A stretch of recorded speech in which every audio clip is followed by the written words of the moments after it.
好啦，咁頭先講咗咁多 theory 嘅嘢啦，咁我哋而家咧就會介紹我哋喺 laser 入邊會用到嘅一啲 tools 啊，一啲小工具。好啦，咁我攞出嚟先。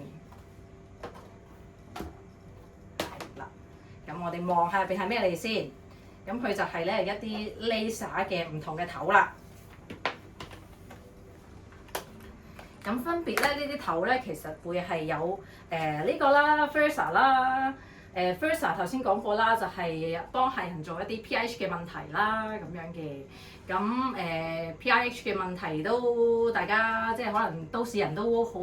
有嚴重㗎啦，咁所以咧就用呢個頭就可以幫到佢去做到解決到呢個問題啦咁樣。咁另外我哋有Flat Free 嘅一個頭啦，咁你見佢唔同嘅，咁佢係有一個膠嘅一個托喺度嘅咁樣，咁佢咧主要都係幫客人去做翻一啲collagen 嘅一啲補充啦，或者係一啲可能避寒嘅一啲問題嘅。咁另外咧，我哋咧都有一個叫 Piano 嘅頭啦 ，Piano 嘅頭，咁其實你見到Piano 嘅頭咧，其實佢主要咧就係幫我哋一啲 muscle 去做翻一啲laser 啦，即係去刺激翻個 muscle 啦，或者可能刺激翻個筋膜嘅一啲損傷咁樣嘅。可能我哋或者可能有啲色素啊咁樣，我哋打走佢咁樣嘅。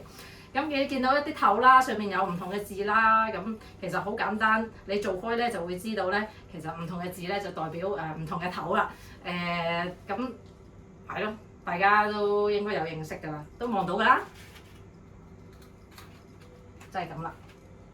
咁大家即係可能有暗瘡嘅問題啊，或者可能有